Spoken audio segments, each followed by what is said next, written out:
आज बताइए, एक भाजपा का एमपी कौन से डिजाइन में लोग लगा हुआ है?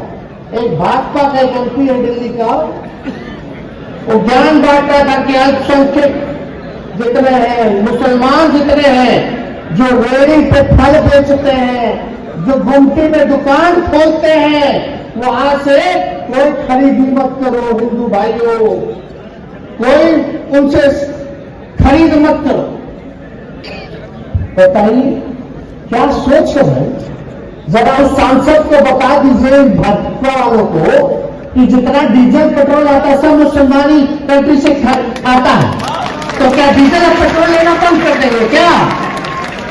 और कितने मुसलमान देश में आप देखिएगा कि कितनी बड़ी आबादी हमारे देश के लोगों की है जो विदेश जाके रोजी रोटी करते हैं। अगर वहां भी ऐसा हाल होगा तो एक झटके में करोड़ों लोग जो है रोड पर आ जाएंगे, हमारे देश के लोग। आज यही भाजपा की ऐसी सोच है जिसके वजह से हमारी आर्थिक स्थिति देश का गड़बड़ा गया, चौपट को रखा है।